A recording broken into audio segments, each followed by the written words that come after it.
Welcome to 21st Century Saints Live, our podcast and live stream series for members of the Church of Jesus Christ of Latter-day Saints. We were just talking about my attention-seeking husky, and he also wanted to say hey. For members of the Church of Jesus Christ of Latter-day Saints, those who are affiliated with, adjacent to, or have an interest in the church here in the United Kingdom. And Alana, where? Around the world. And around the world. And there is a lot happening in Mormonism at the moment. We have been super busy. I am really excited that next week we're going to do finally our update episode to tell you everything that has been happening. I was just explaining to my co-host and guest here that, as happens every week, my husky chooses this moment to say, hey, I know you can't chase me right now. I know that you're busy, and I know that all you can do is glare. So he's picking this moment to insert himself into my life. And so I apologize. I am going to deal with it while I get Alana to say, hey, do you want to tell everybody hi and maybe shout out to our wonderful audience and donors and stuff? Yep, absolutely. Hi everyone, good to have you with us. So again, just want to thank all of our donors thus far who have donated and helped us to keep this podcast going. We are really, really grateful for every penny, and it is put to great use. I'll just put the link up on the screen. It is in Facebook and YouTube. If you have a spare few pounds, we would really appreciate it. Again, if you're not able or in a position to stop laughing, Jane, if you're not in a position to donate, you could help us out by sharing our podcast and also by subscribing to both our YouTube and our Facebook channels.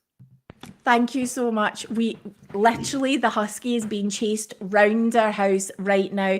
My kids came up and yelled at the dog, which is what you do. Fortunately, I was muted, but it was the most Scottish, specifically Glaswegian insult that I just want to share with the world. He shouted, "Alana, you get this, hoy bam." Calling someone a bam. What would you say? But that's like calling someone like an idiot. Yeah, something like that. So hoy is hey and bam is an idiot. So, and he just did it in and you all missed it. So I had to recreate the moment. Anyway, oh my goodness, our life is chaos. Our life is chaos today.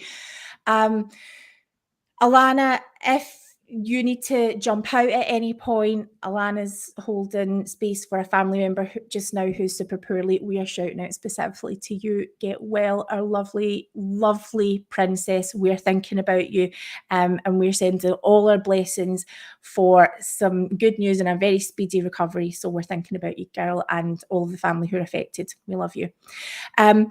So tonight we have a guest who we have been hoping to get on actually since pretty much our early days, since way before we even actually got to meet in person. The wonderful David Sheppard has been a bit of a voice of UK Mormonism at times, and his story has been shared once or twice by media outlets. We are delighted to welcome onto our show David Sheppard. Do you want to say hey, and do you want to tell the audience a little bit about who you are and what your background is?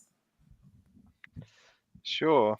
My name is David Sheppard. I'm a counsellor in the UK, and I have a background in Mormonism, in the sort of the mainstream Church of Jesus Christ of Latter-day Saints.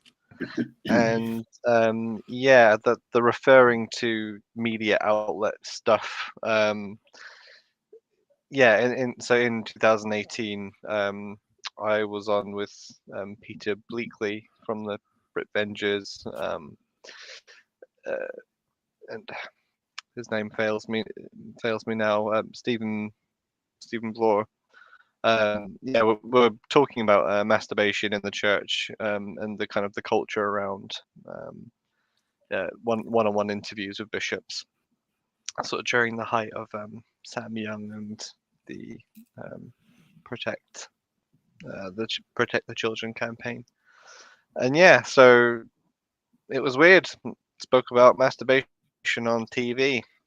That's On something you can add to your bucket the list. BBC in like morning breakfast shows are not well known for talking about masturbation or No, any sort of, no. it's the BBC. They're quite buttoned up. I mean, they do edgy stuff, but you would expect to hear that way later on. And so I remember opening my phone, because when the Sam Young stuff was hitting the headlines, we knew that in the background it was about to sort of start breaking in the UK, and that UK media was about to start picking it up. And I had real concerns for how my best friend Alana was going to be processing some of this stuff.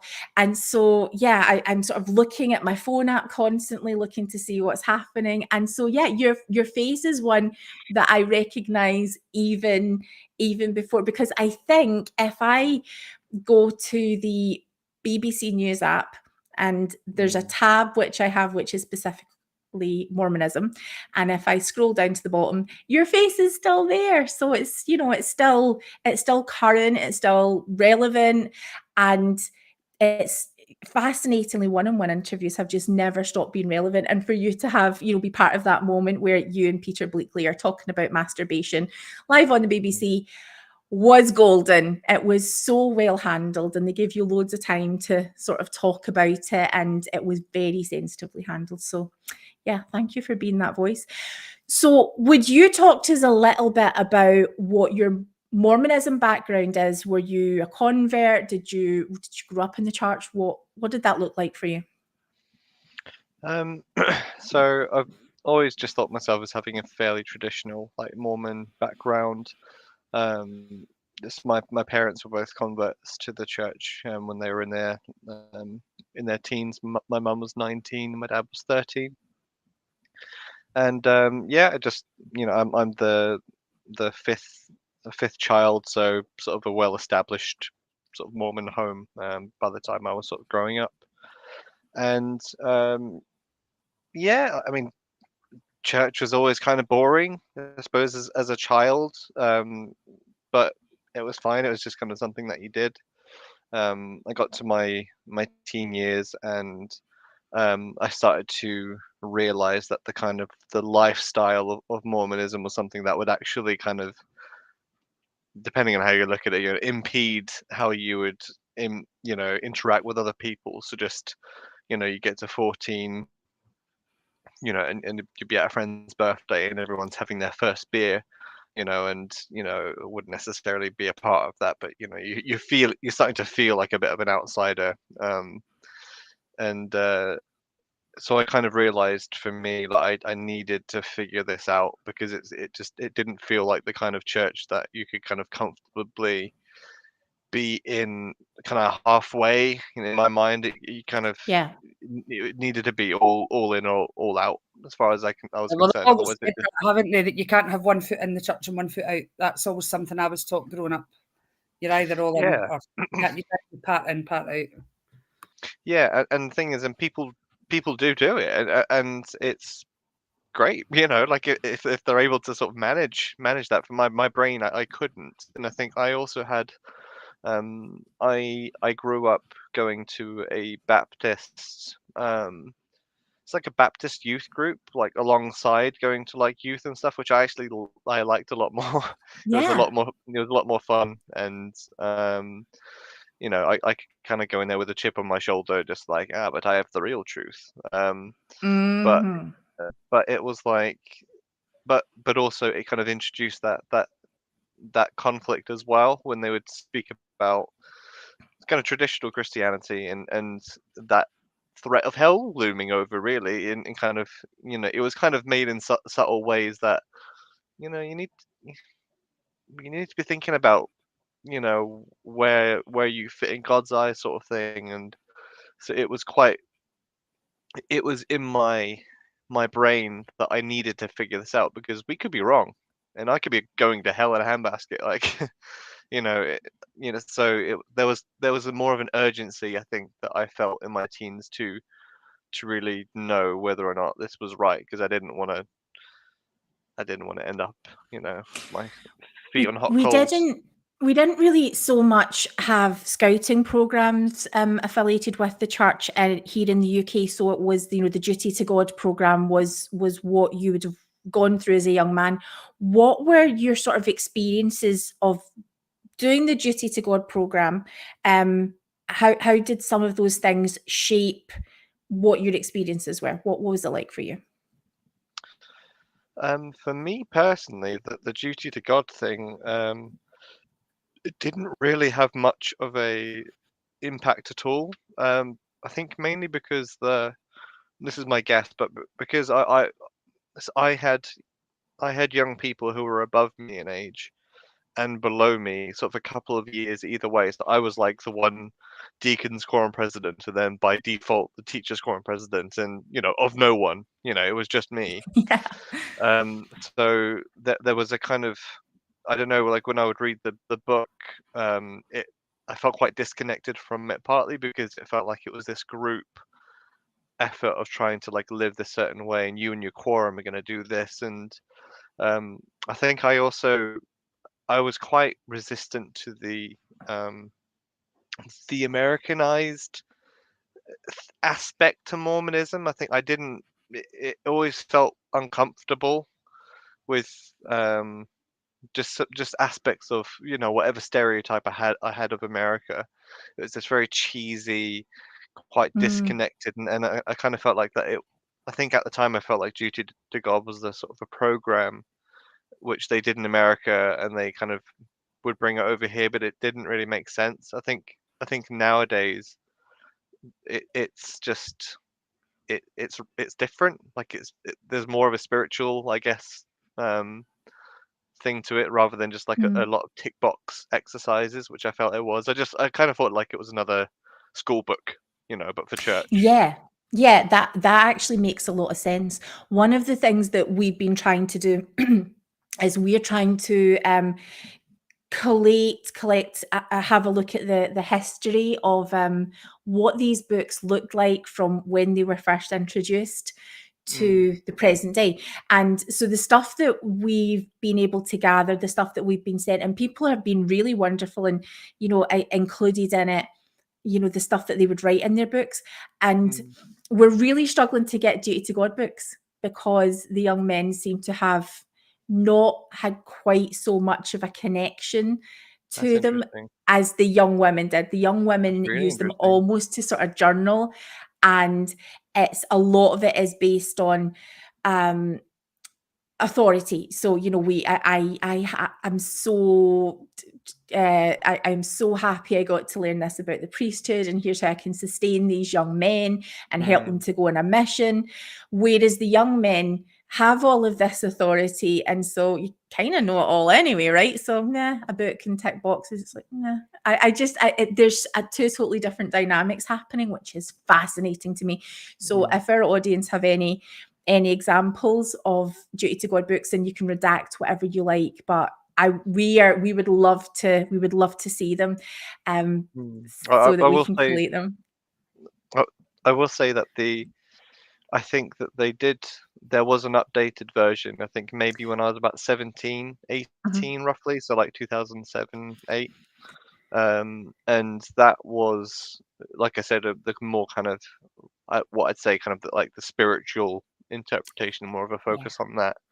And that was that was the less comfortable reading of when it, you kind of read about more about sort of specifics about the law of chastity and how that was to be lived, and just the sinking feeling in the pit of my stomach just every time I'm reading certain parts. I'm like, oh man, this is bad.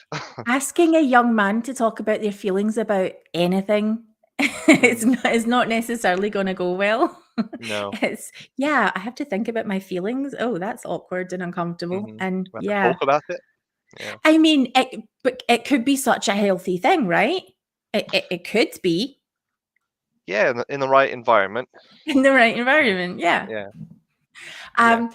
So Where do you sit with church today? What happened between you growing up in church and where you are right now? Okay, so I went on. So I kind of found my faith through especially for youth programs, the EFY massive conference, where I think the first one they did there was like about 1,100 kids there. It was a massive event for the UK, especially. It was the first time I felt really connected with other people who are Mormons, because again, I said, with the age difference and everything, I struggle to kind of feel connected to other kids as a member of the church. And I kind of had experiences there that were I consider to be quite, sort of spiritual, and I felt really connected with other people, and just the environment, is kind of revving you up, sort of thing. But I don't want to downplay it in that, for me at the time, it was a deeply personal thing that moved me and shaped my decisions and the way I looked at the world afterwards. So once I sort of gained a testimony of the church, I then realized, that means I have to go on a mission, because I had something I was always reluctant, and really didn't like about church culture was this pressure to go on a mission, because I've always been very shy, really, like when I was younger, especially.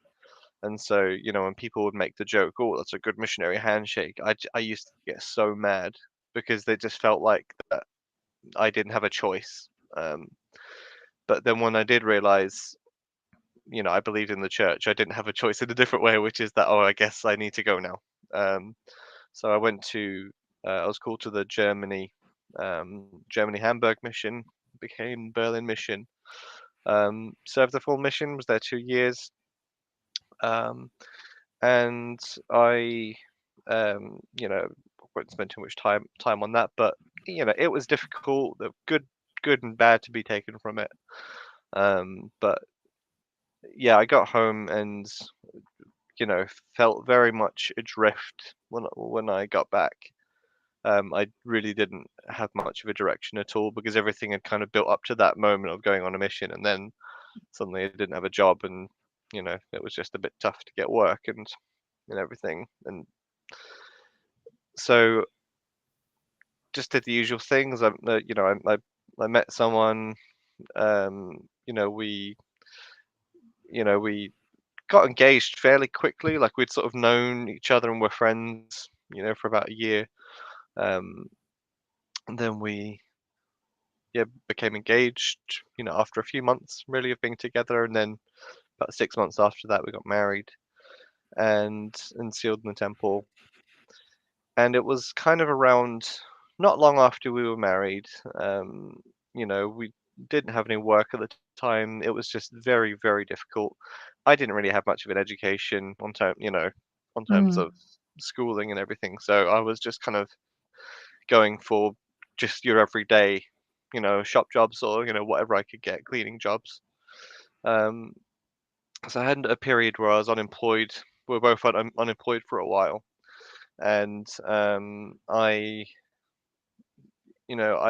experienced what I kind of call like a disconnect from God. Like, the usual things that I would do, going to church and praying and reading scriptures, going to activities, that return missionary thing just wasn't there anymore. Like, I wasn't feeling like there was any kind of connection to it, which was worrying, and I didn't understand it.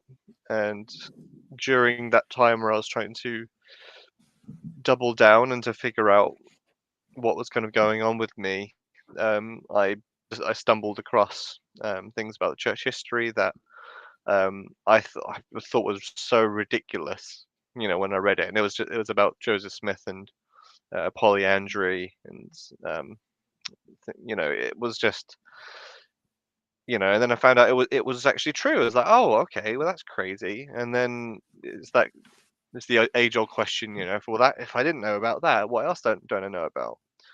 So And can I ask, so, where are you sure. finding out this stuff? Where are you hearing about polyandry? Are you listening to podcasts? Are you going on the internet? How did that happen? Or I think originally my partner came across something. I don't know where she'd seen it, but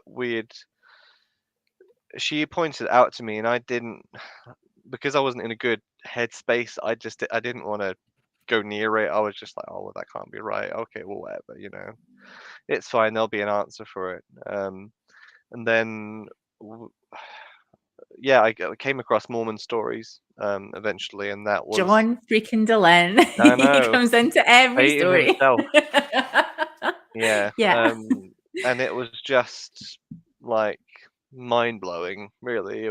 It was a very, because of my marriage was struggling from the get-go.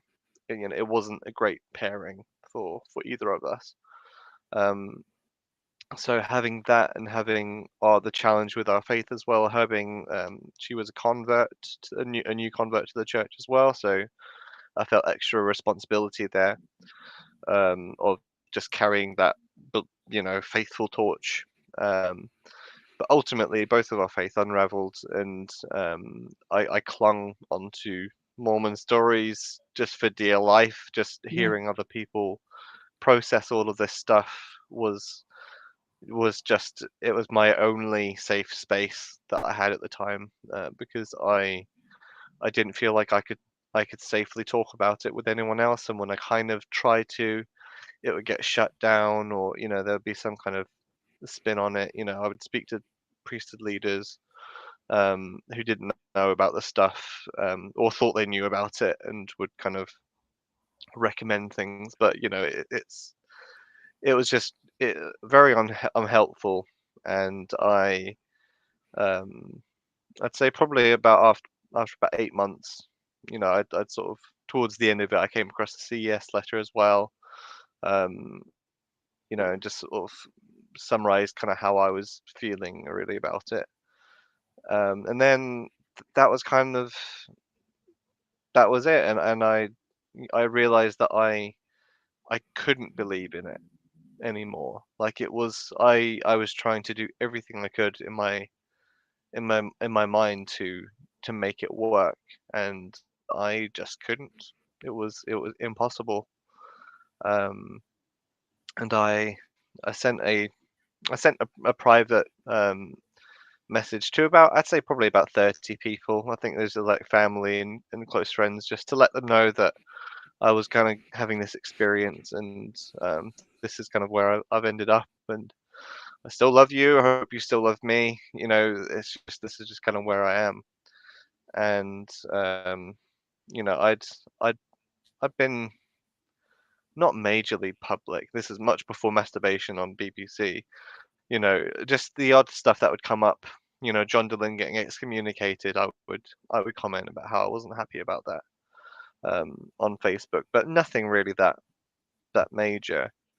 Um, but I got the sense really that I'd become somewhat of a pariah. I think people found, um, my speculation anyway. I got the sense that people found me quite an unsafe person, because I was openly questioning things, and being critical of certain decisions that were being made in the church. And the majority, to the majority, it's hard to quantify really, but I would say the majority of people who I knew, who I interacted with, members of the church, just stopped talking to me. Which was it was an already very isolating time, with my marriage not being in a good place either. I think I just felt like I'd lost everything. Um, Can I I ask you about that? Sure. So I make it really clear so often, because it keeps coming back and hitting me again and again, that so many times my experience as a convert makes me completely unable to understand what someone who has been raised in the church, or who has had that sort of more lengthy experience than I had, it's just a very different world for you.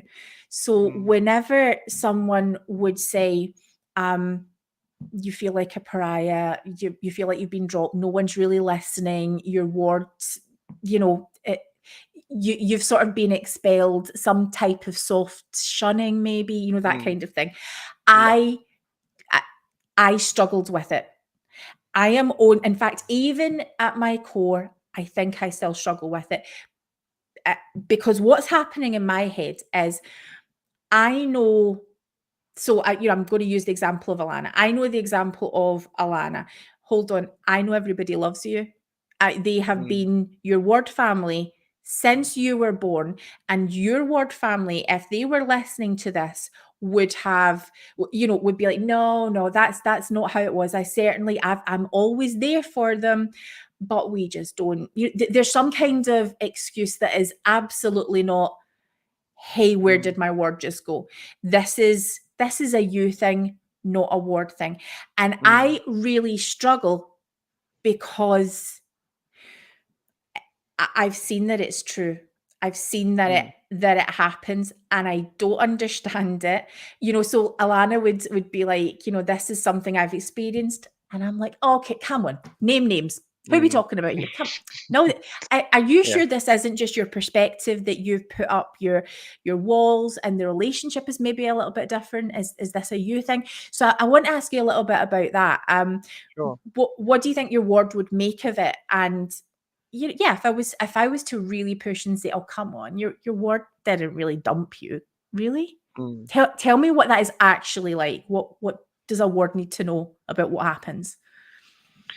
I think I get the sense that they're, I think a good way to put this. So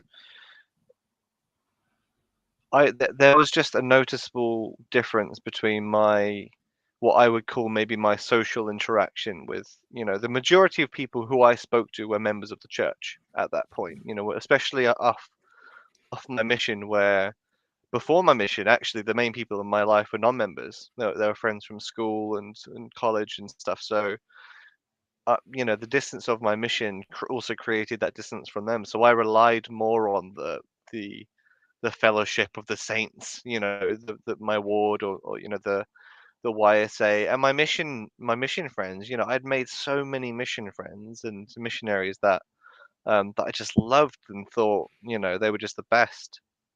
And so you notice these things when you just, whether it's people not responding, not ever responding, there's like waiting a bit of time and it's just gone now. You don't hear from them.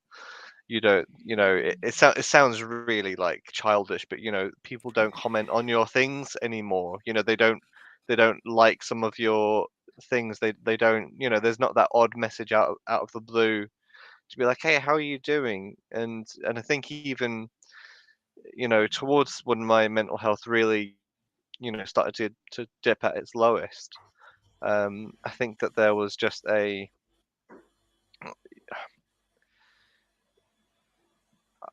think that there's just this feeling I feel of fear when someone is openly challenging things about the faith, or decisions that are made, or policies. Um, it causes people to worry, because we've all seen people that leave the church, and that image we get, the lazy learners, the ones who just couldn't be asked, to go the whole hog. All the whole narrative around people that leave is disgusting. It's one of the worst things about I mean, historically and modern day things that come from the leaders' mouths is the way that they talk about people who leave. Yeah. And so I think that that carries into people, and people become concerned. And I think when you have return missionaries, the people who you kind of look to as like, oh, they've really got their testimony and they're really strong. And when people see that those stronger, quote unquote, people go, there's that feeling of like, oh my goodness, like how have they gone? You know, and maybe there's that feeling of being a bit more exposed themselves, which I understand, but of course, for me at that time in that position, you know, it felt like I was left with nothing. You know, there Yeah. wasn't anything I could sort of lean on. I think what I haven't ever really heard being sort of analysed is, as an adult, we know when someone's mad at us, even if they haven't said. We know that. And if we're talking about interactions in church where we want to say it feels childish or it feels insignificant or we're looking too much into it, someone didn't smile at you in a church corridor, or someone didn't, like you say, comment on something that they would normally comment on, or whatever that looks like.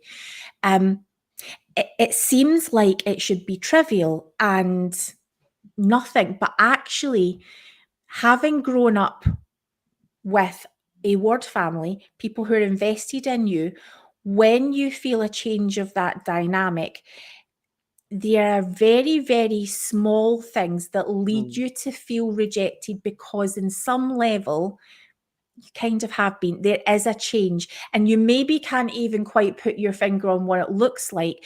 But, you know, most certainly, Alana and I were just talking just recently. You know, we've sort of been in a position where, you know, we know that what we do, as much as we try to be super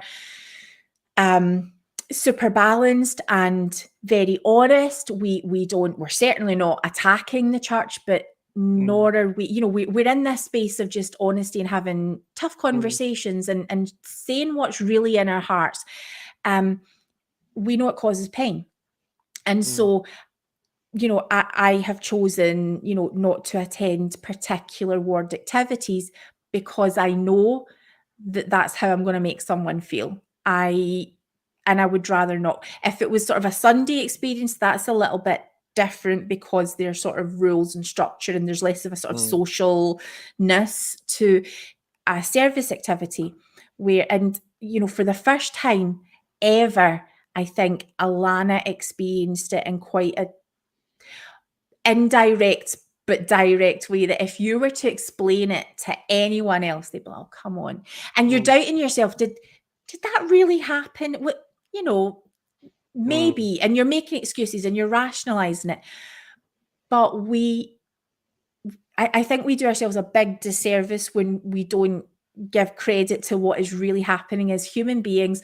All of those small connections that we make, all of those nods, all of those smiles, when that's suddenly not there, it is a thing. You noticed it, yeah. And to be clear, I was speaking in past tense there. You know, of that kind of feeling of am I being trivial about those thoughts? But you know, for me, it was more about looking at patterns and it's just a weird coinkydink that, you know, all of a sudden I'm just not hearing from more than half of the people who I normally talk to. You know, that's just from that one particular group at around this particular time when, you know, it's come on. Yeah, exactly. It's a bit silly, but yeah, but I also had interactions privately, you know, where people would tell me to not talk about those things, and you know, I was aware of people blocking me and things like that. So it wasn't just in my head, you know. Well, yeah, exactly. And some of it is more overt, and, you know, and also we get to see the very best of, you know, Mormon people who can also be bloody brilliant. And I really love that. I think that's where you really see someone's heart is, you know, in that space where people just give you grace without having asked for it, without any judgment or comment. And whatever's going on in their head, you know, that's not part of the story of your relationship. I love those people. You then embark on this incredible journey where you are right now. I am so proud of where you are right now. It's so great to see. You seem happy. You have this fantastic practice. You Your insights are wonderful and healing. You gave a fantastic presentation at Sunstone that everyone was talking about, which I didn't get to see. So I've been super excited to have this conversation. But I wanted to ask you this sort of bigger question of the church as an institution. So I've started spending a little bit of time on TikTok. You know, you go on for 5 minutes, it turns into 5 hours, and there you go. And having kids with different types of backgrounds and needs, having OCD, having friends with them, you know, all sorts of mental health conditions, naturally the algorithm brings you exactly to where you need to be. And so, yeah, therapy talk kind of comes up a little bit on my timeline. And so often I hear a simple question that prompts you to think, I think, oh my goodness, this applies to church. You're talking about family relationships, but you could be talking about my faith system. So I want to ask you, as a counsellor, does the church itself need therapy? Yes, but in the same way that everyone needs therapy, in my opinion. And Right. that's not because I'm trying to sell myself to you as a therapist. It's because everyone needs to have a healthy space to heal, Mm, and the church as an entity needs to heal, and is plagued by the past and plagued by decisions that have been made, and that the feeling that it needs to continue certain things, gung ho about certain things that you ask, is this the hill you want to die on, sort of thing. Are you not able to create space to adapt? I think if the church was a person, like an actual human being who you could interact with, I think you'd actually feel quite um I would feel quite sorry for the person.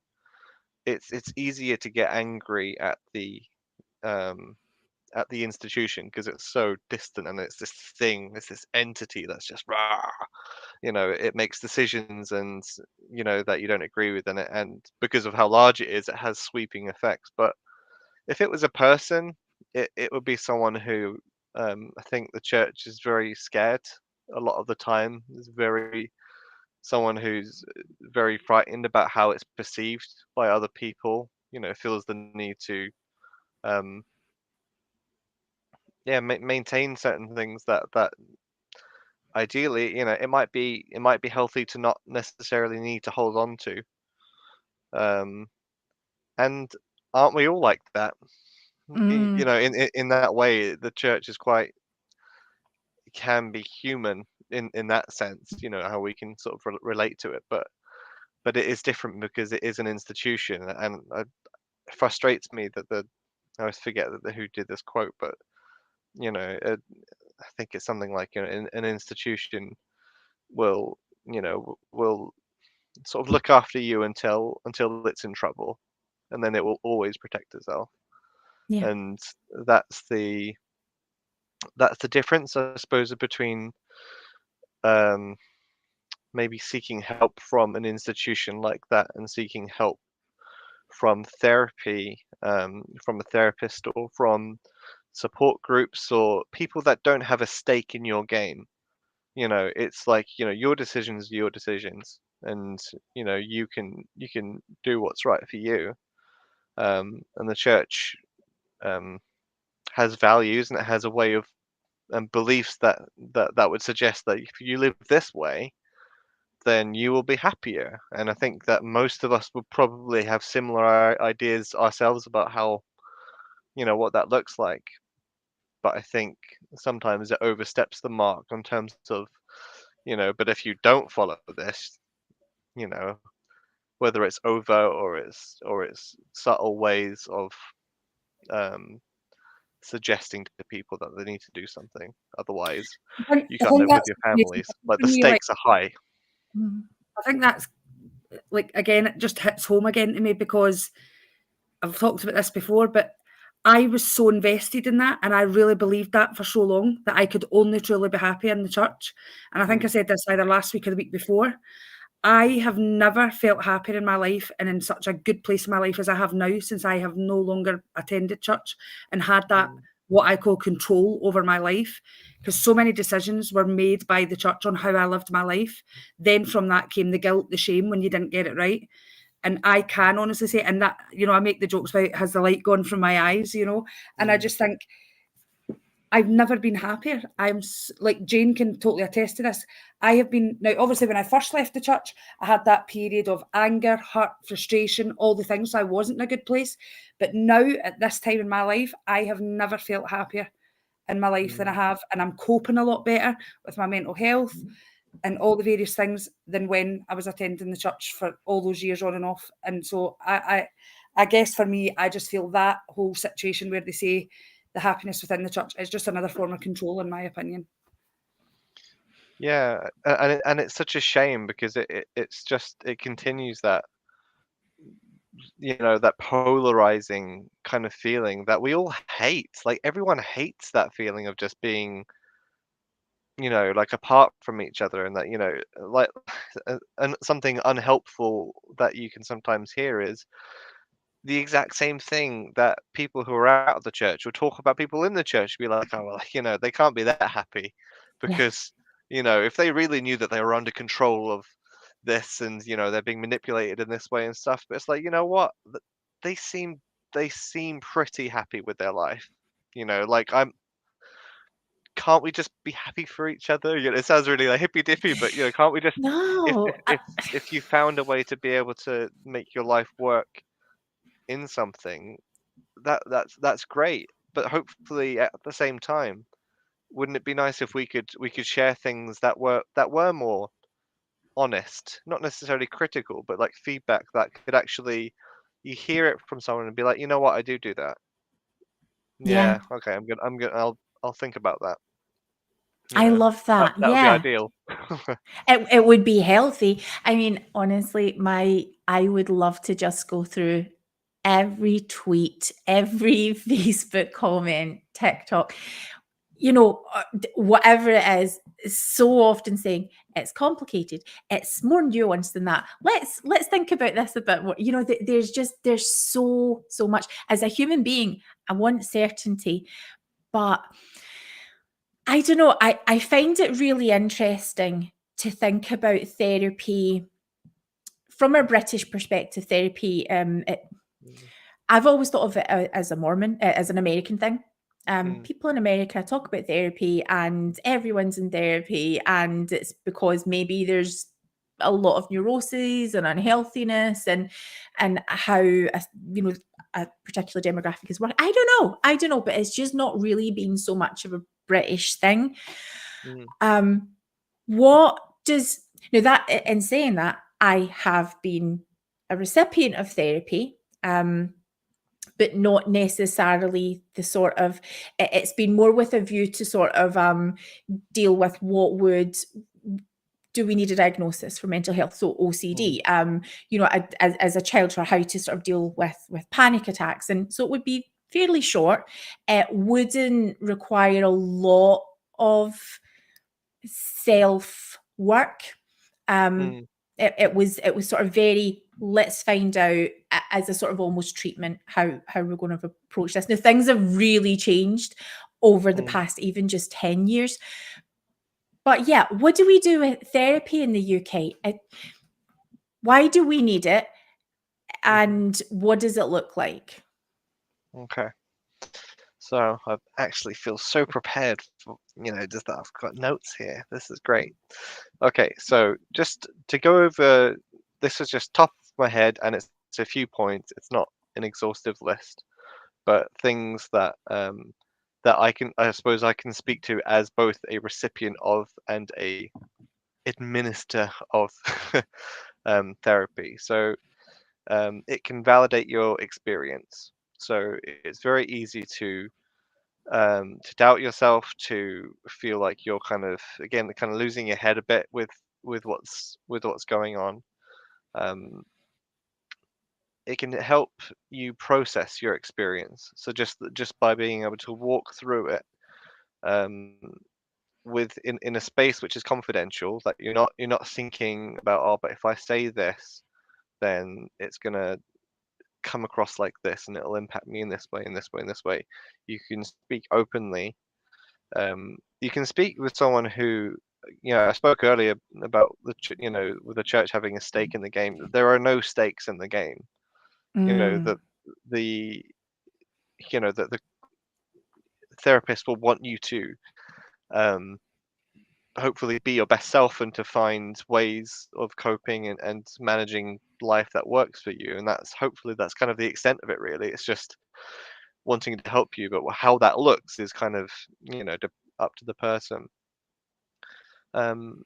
It can provide tools to manage situations, feelings, emotions, things that just in the moment are very, very hard to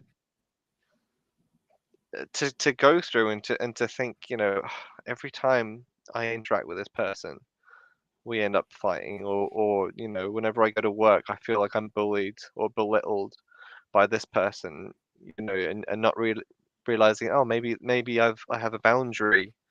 I have an issue with boundaries. Why do I have an issue with boundaries? What is it about boundaries that makes me uncomfortable? It's just, you can go from one thing to the next, and you can't really have, you can have conversations like that with friends and family, and that absolutely has its place. Sort of providing that they're sort of safe spaces for you, but it allows you to be able to freely speak in quite a unique way. That feels safe and it feels contained, and with someone who is able to contain that you bring, without sort of a lot of us, with our own loved ones. It's why we don't counsel with our loved ones in that way, because you have a stake in the game.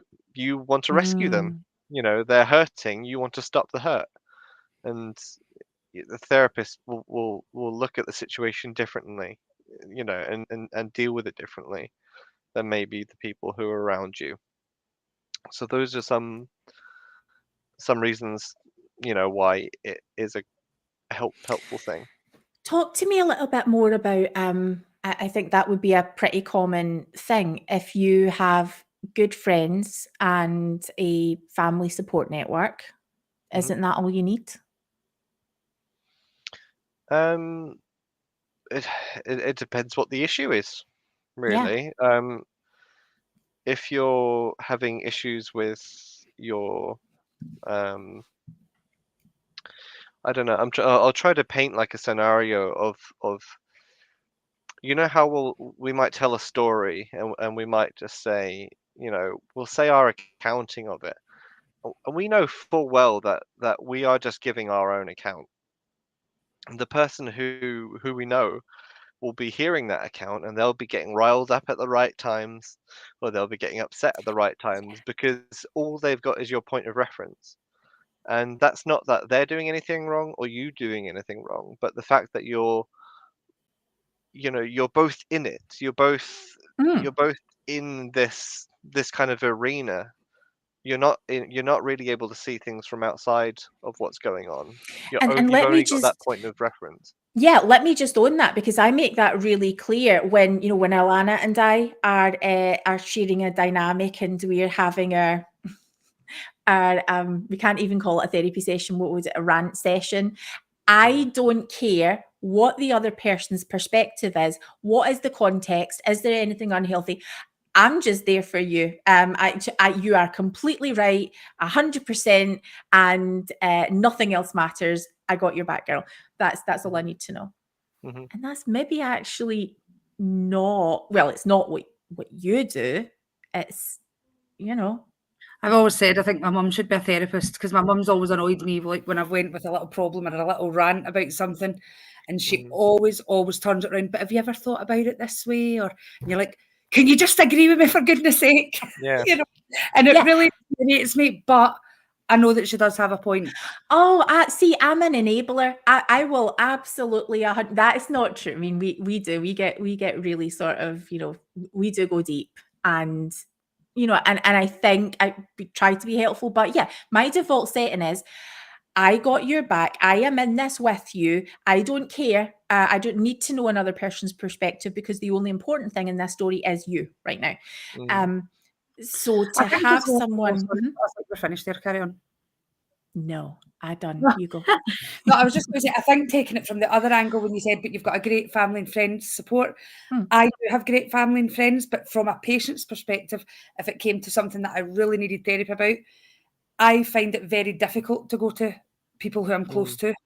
I find it very difficult to say how I really feel. So I think I've always found it easier to tell a therapist or a CPN or, you know, how I really feel, whereas I wouldn't go into probably as much detail with a family member, or, you know, with Jane, I'm an open book. She gets it all. Yeah. But, you know, that we've got such a close relationship there that I can do that. And I'm not saying I'm not close with my family, but I think sometimes I know in It's my not about head, that.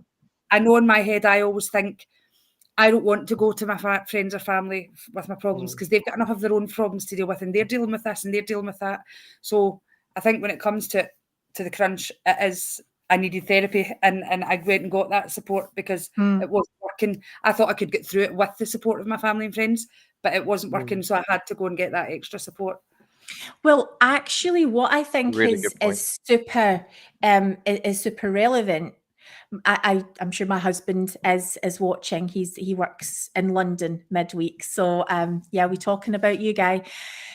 He wouldn't, if I'm having a massive OCD spike and behaving in ways that I don't actually realize in the moment are symptoms. He just loves me. He is accepting of whatever I'm like in whatever moment. If I'm having a rough day, he'll, you know, he's in it with me. Alana will notice. Oh, I mean, we're not even talking about like hours, days. We're talking about months. Like Charlie just sees it in a very different way because he loves me. Now, Alana loves me, but she has a little bit more distance. You know, with that, again, to be able to sort of have a therapeutic relationship where someone isn't so invested in, you know, isn't looking at me with a need to, I am right about everything, you know, and gives me the space to be human and vulnerable and not right, I think is incredibly freeing. Yeah, absolutely. And I think like just wanted to piggyback of what Alana said as well with the, you know, if your experience of mental health is that you're really becoming quite low, or you know you're kind of, you feel like you're losing control of things, that doesn't tend to be the point where you start thinking, oh, but I've got so many people that love me and I've got all the support in the world. That's when you start to doubt everything that you think and everything that everyone else is thinking about you, and thinking, actually, I'm probably more of a burden. Actually, I don't think they like me at all. You know, and it's very quick that, you know, it becomes isolating. But knowing that there's that other person who is there to just walk with you as you're walking or crawling on the floor, they're just there to walk with you and talk and figure things out, and they can just do that in a unique way. Like I say, with family members, that they're naturally their own experience and connection with you is going to leak onto you, because that's the nature of your relationship. Your lives are entwined, whereas that distance that a therapist has with you, is it can be that vital difference where you're able to really express yourself in a way that is unique to that process. Alana and I both have children who are sort of at the mercy of the diagnostic system, which at one point was fairly easy to access here in the United Kingdom, but today is so overwhelmed with specifically children who need mental health support, or, you know, even something that could easily be identified in maybe a session or two. Unless a child is in crisis, to the point where they are, and, you know, we should put a bit of a trigger warning out, you know, out here at the moment, where a child is suicidal and is actively feeling suicidal. It is practically impossible to be referred to mental health support. So it means that when, you know, there's a child with potentially autism, ADHD, or who requires just some sort of mental health support and processing, is going through anxiety, depression, all of these things are, unfortunately, they're just not accepting referrals at all. So it is really awful. And, you know, it's important to say that, you know, we do have a list of helplines that Queen Sarah Elizabeth there in the comments is able to post for us. If there's a child in danger at the moment, you know, do call emergency help. We have this sort of situation where we've got children who need support, but they can't get it. And in the instance sort of, you know, one of my children who, you know, it really isn't, you know, these things are very, very serious. With early intervention, their lives could look very, very different.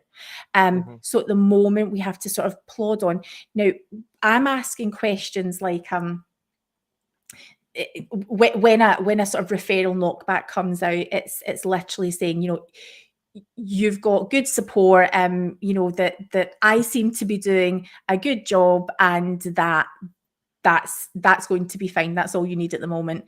And I'm not able to do some very, very specific things. I can't help the child that is, you know, that we are privileged to be able to have as ours. I can't help them figure out, when you're struggling right now, is it your mother's voice that you're hearing? Is it ADHD? Is it potentially, you know, OCD? Is it the anxiety disorder that you know that you've been diagnosed with? Which thing is it that's happening? And getting curious about what's happening for a child is very, very scary. And so I can be a safe person, but I don't have those skills to be able to help you figure that out. So you become sort of almost stuck in this holding pattern of having to do whatever it is that will get you through the day. And that could be school refusal. That could be, you know, I cannot do, I avoid situations. You know, things that are going to overall increase the symptoms rather than be beneficial. Yeah, I guess I'm just thinking about how necessary not having that kind of, you know, big support is. But then there's the ground shift of, you know, the sort of other example, I have a child who has a brain injury since before birth, and it's come with natural mental health difficulties because he can't communicate in neurotypical ways. And so he experiences things like cuteness aggression. So if he sees a baby, he really wants to see the baby and hug the baby and hold the baby, but oh my goodness, it's all going wrong, and now I'm going to squeeze the baby and I might bite the baby, and so he is desperate to hold this baby and to have this interaction, but he becomes so distressed because, you know, and he's actually quite to the point where we couldn't let Ronan near a baby, and it's awful to watch. It's distressing for the parents and things like that as well. Now we've figured out sort of workarounds that if a baby comes to visit, they can be at his window and they can have that safe interaction where he can do it and know that he's not going to cause any hurt, and that's been quite freeing. But similarly, when Alana was visiting, and I was sort of explaining, Ronan's really, really struggling because when he is completely overwhelmed and he's lashing out and he doesn't want to hurt mum, but, you know, he's lashing out and it's starting to all go wrong, and then he ends up feeling so awful that he's given mum a really sore squeeze, and then he's devastated in this cycle. And then Alana was able to say, oh, I get that. So when that happens, this is what it feels like. And I've had these moments, you know, between Alana, who's had an insight of cuteness aggression, of the sort of need to lash out and be unrestrained and the awful remorse after it, to an actual therapeutic session where someone has asked a question like, So what happens in this situation? Is it possible? Have you considered it like this? And it feels like your whole, like the ground changes beneath your feet. Things sort of open up and you're like, oh my goodness, I have this insight about my child that I could not have had on my own. Oh my goodness, this is going to help me so much as a parent, and I am going to look at this differently, and it is life-changing stuff. I guess I want so many people to be able to have that experience for themselves. That if you are experiencing something, you had mentioned in that list of benefits, not feeling like you're crazy or the only one, someone being able to say, oh, okay, so when this happens, is it possible it's this situation? Is it possible that you need to get cold? Is it possible that, there are physical things you can do? Or, just to get curious about it, what's going on in your head when that's happening? Or I don't know, whatever that looks like with the therapist that you're speaking with. What do you do about finding a therapist? Because there's a lot, my kids are quite concerned that, okay, there's going to be another adult authority figure. And as women in the church, speaking with a man, especially a man with a Mormon background, that's not going to be fun. So how do we find the right therapist? And how do we get over our own reservations about what therapy looks like? Okay. So the first thing I wanted to address before we get to that bit is what to do before you even look for a therapist, because because it's not always an option for people, for a variety of reasons. You've spoken about having to wait, ridiculous waiting times. It might just be that you don't have the finances to see someone as regularly as you'd like privately. There's a whole host of reasons why that just may not be an avenue. And speaking from my own experience as well of or anyone who has had that the experience of feeling suicidal, you get to that stage because you feel like you have run out of options. Like you are at the cliff's edge, and there is nowhere else to go, and so that's it for you. That feeling of being trapped, in your situation, that is only progressively feeling more and more painful, or the pressure that builds up, or however you kind of experience it. That's the sort of thing that leads people to feel like they don't have any hope. So first of all, a question I'd ask is, who are your immediate support, your trust circles? Who is in your realm of safety? Is it family? Is it friends? Community, people within the community? Is it within church? Is it school? Is it work? Just who is around you, who you feel that you can speak to. It may not even be speak to in a deep, I'm really struggling sense, but just a that safer space of where you can just be a bit more of yourself. There's, so to think about that, because they're the people who you can access, generally speaking, a lot easier than anyone else. GP services, to be able to go to your GP and explain, let's have a look. Like how you're feeling, how you're feeling affecting your day-to-day life? How is it impacting on your relationships? Is it affecting your employment? Is it affecting your eating, your sleeping? Just kind of looking at all the different areas that might be affected in your life. That can give a greater picture to both yourself and the GP, or whoever you're speaking with, a greater insight as to what's going on, and hopefully with that information, more of an understanding what help you might need at the time.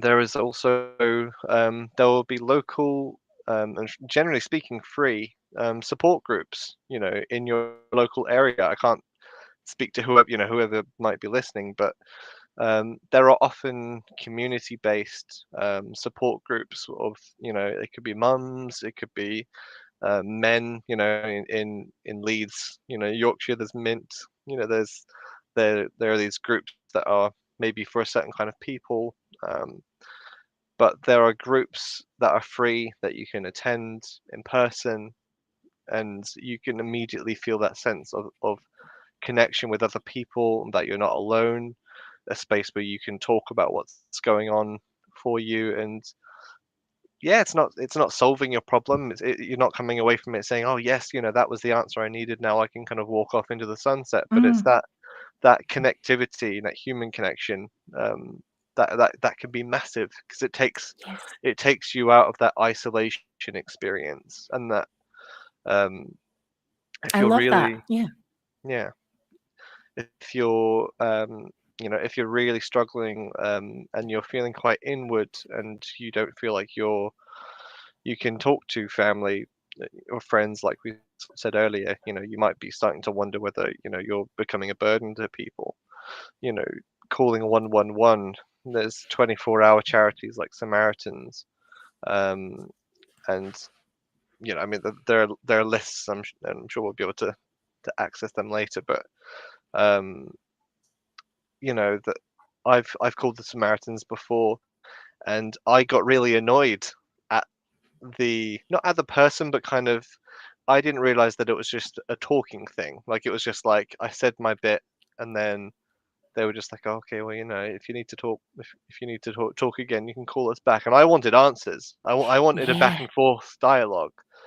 But I know people that have absolutely relied on that other voice when they were really struggling, to be able to connect to someone outside of their circles.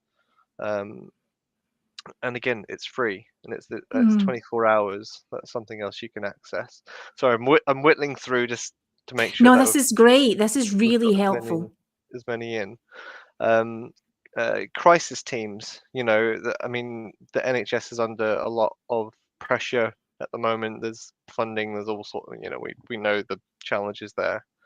But crisis teams, mental health teams that work with people. You might end up being assigned a person to have sort of, hopefully somewhat regular contact with you, just to kind of see how you're doing. There's something that I accessed, and I always forget about this, but I reached out, before I went into hospital myself. Um, I I think I looked up some kind of like online therapy, where I would just speak to and type to someone for a few hours just online, and that worked with my situation at the time. And it was free, and it was great to just be able to have it out, tapping away. There's no Didn't have to look at me, or me look at them, if that's an issue for you. Um, there are services, one of which I work with myself, which is people like the UK Counselling Network, or other low-cost counselling services that provide services for people who have less of an income, but they're still able to sort of contribute to something there. So instead of paying 50 whatever quid, you might be paying like 18, for a session, which is quite different. And of course there is private, face-to-face, online, telephone counselling as well, if you happen to have the money and you're able to do that. So that's a few. Those are things I thought it's important to know, that there are ways of connecting and feeling like you are being borne up Mm. by the people around you, and it's not just, oh, but I can't see a therapist, so where am I now? That there are things, and they're really quite wonderful things to be a part of. Um, And I think anything that gives someone the ability to make more choices or have control, that you can try this on and see what it looks like. When we get super desperate and we're in that crisis moment where nothing works, I've tried this, nothing's going to help, and we've got that all or nothing thinking, this is we're at absolute emergency point. Mm. If we are in periods where we can sort of take that step back and think, okay, well, what could this look like? Is it worth trying some of these? Sort of from Scotland, we have the SAMH, the Scottish Association for Mental Health, who have local support groups that can do sort of one-to-one matching and things like that. I mean, it's funny that I don't necessarily jump to these things. You sort of think, oh, if someone needs therapy, it has to look like you sit and listen and I sit and talk, and actually that's really empowering. So thank you for these. I think also, and just to do a shout out for Nicola Brophy in the comments, who's part of the sort of broader, is involved in Thrive UK, has done some sessions at Sunstone. For people who maybe just, one of the things you struggle with, Alana, is to find the words for it. Maybe some of the stuff that you're experiencing is pre-verbal, or you just don't have either the capacity, or you're just not in a place where you have the language to be able to talk. That art therapy is something that is really interesting, that you don't have to have that background in. There's also, to do a huge shout out for Thrive itself, which is bringing people together in a post-Mormon space to talk about these things, because that loss of community is huge, and there's such a sort of therapeutic element to that. Sunstone, there's lots of that type of thing happening. So whether you are an active member of the church who could benefit from what therapies can look like, whether you've taken that distance or you're just in that sort of holding pattern, having choices is everything. Yeah, thank you. Yeah, just agree. So yeah, so if someone wants to find a therapist. Okay, so it can be overwhelming and it can be confusing, because there's a lot of abbreviations and acronyms and all sorts of things. But to kind of narrow it down, what you want your counselor to have. So you want a counselor to be registered with an official body, which, something like the BACP, the British Association for Counselling Psychotherapy. That's who I'm with. UKCP, NCS, ACP, blah, blah, blah, blah. Doesn't matter. They're there to counselors work towards ethical frameworks, and it's a way to make sure that the counselor is upholding a certain standard. So it's less like a kind of, I suppose, like a free, I don't know, I kind of picture this cowboy like counselor who kind of just like just does his own thing, and like it's to give confidence to the person receiving counseling that they are going to get a minimum, of this level of therapy, because the person who, in order to be registered, needs to go through a number of steps in order to retain that sort of position. So it can sometimes instill that confidence that that there are people who the therapist is also accountable to if they're not upholding that. So that's important. Your counselor should be receiving monthly supervision.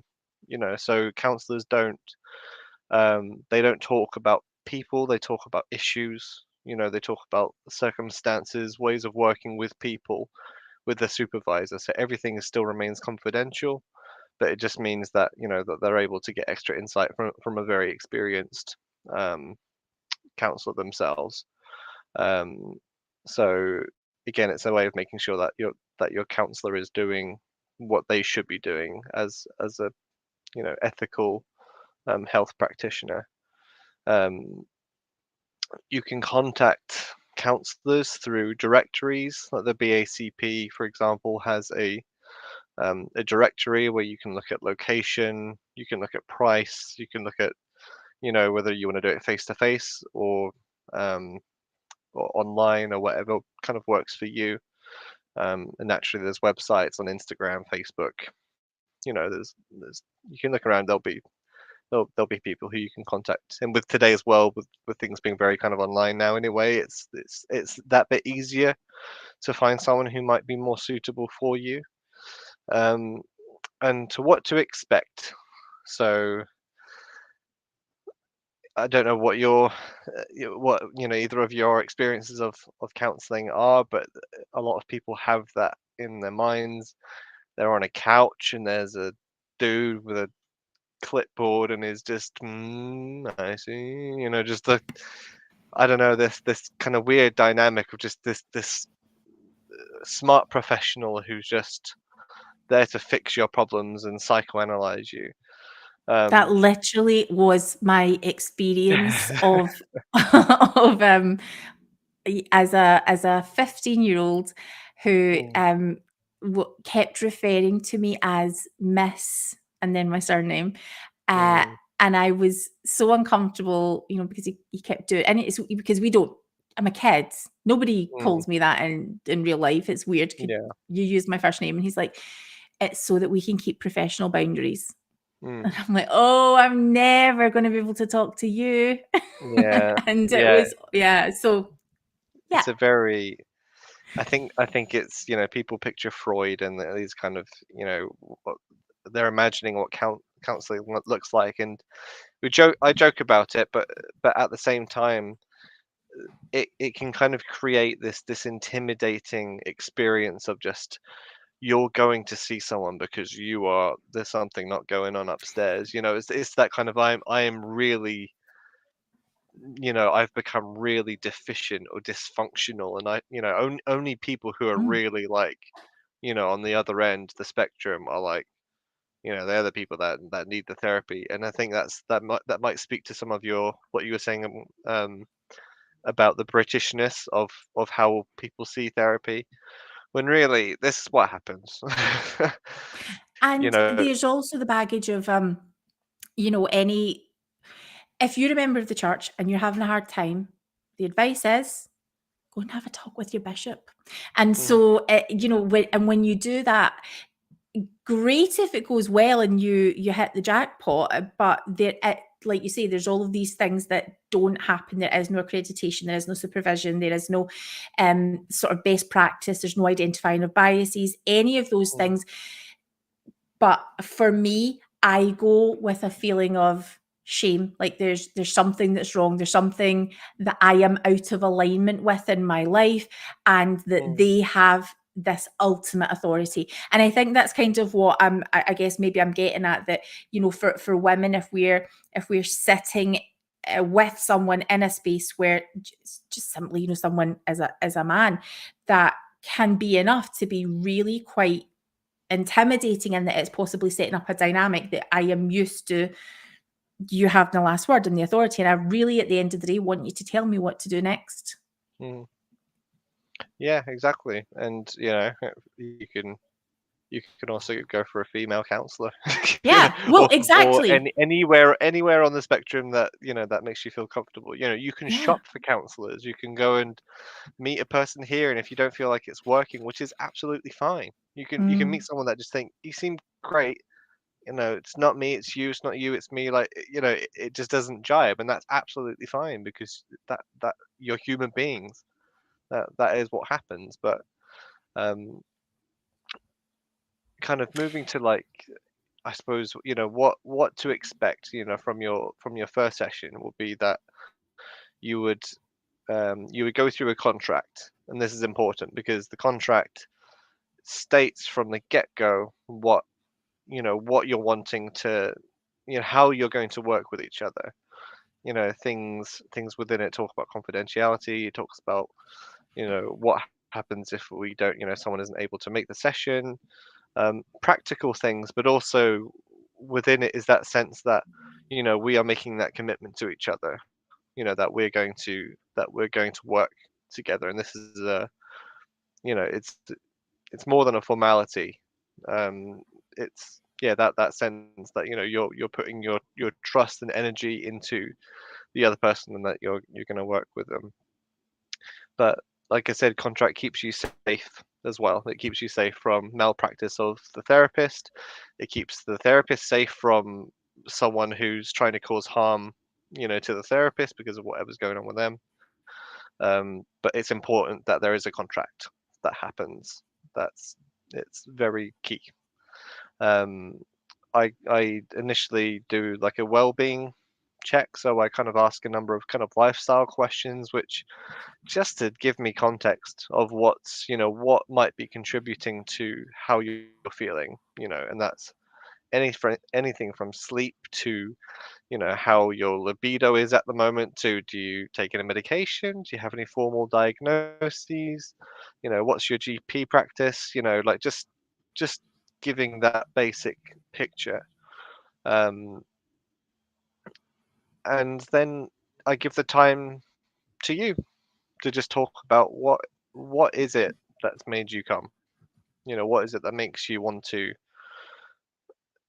seek help at this time, and allow the person to just to be able to express. And then you can kind of get a sense, you kind of get the sense from each other whether or not you kind of want to continue working with this counselor or with this client. The counselor might realize, based on what they understood, that I recognize that you have these needs. I know someone that I think will be really good for you, and they might be able to pass you over to someone else. So there's a lot of counselors are really great networkers. They are really quite unselfish from my experience, in the way that they will just connect with other people if they think that there's a better fit for you. So they can help you in your search for a more appropriate counselor, just by having that initial meeting with them. And it could be that having that initial meeting might open up to you as well. You might realize during that thing, oh, this is what I want to talk about. I came in thinking it was going to be this, and it might be something else. And that's it. And the whole process is worked around what it is that you bring, and what it is that you want to get out of it. And hopefully the counselor will be able to help you along whatever path you want them to go with you on. I love the idea of being, a nation, a community, a world of people who are in a space where they can be more well adjusted. That they've got that space that they can work on the things that they need support with. They can be self-reflective. That I love the idea of being humans who can work on all of the things rather than dealing with them in really unhealthy ways. I feel like we're at a time in our history where this kind of self-reflection is more accessible than it has ever been. And that gives me so much hope for what then is possible for our future.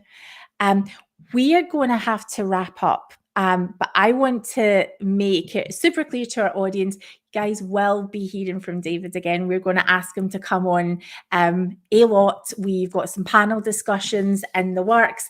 And of course, don't forget that next week, we are going to be giving you our update on all of the things that we've been doing with our donations, all of the things that you need to know about what is happening with the safeguarding project. And I got to tell you, it is pretty exciting. We are delighted. This is something that you're going to want to stay tuned to.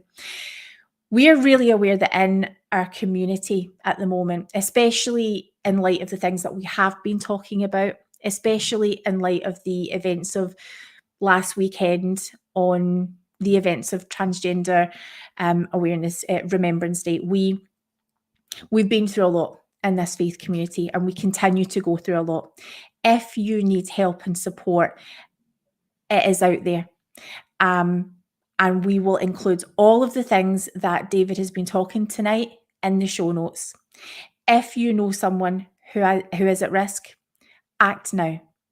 If you feel like you could benefit from using any of these services, we would really encourage you to do that. If you've been affected by any of the things that we're talking about, please do reach out and we can signpost you to someone who can help. Please don't be alone.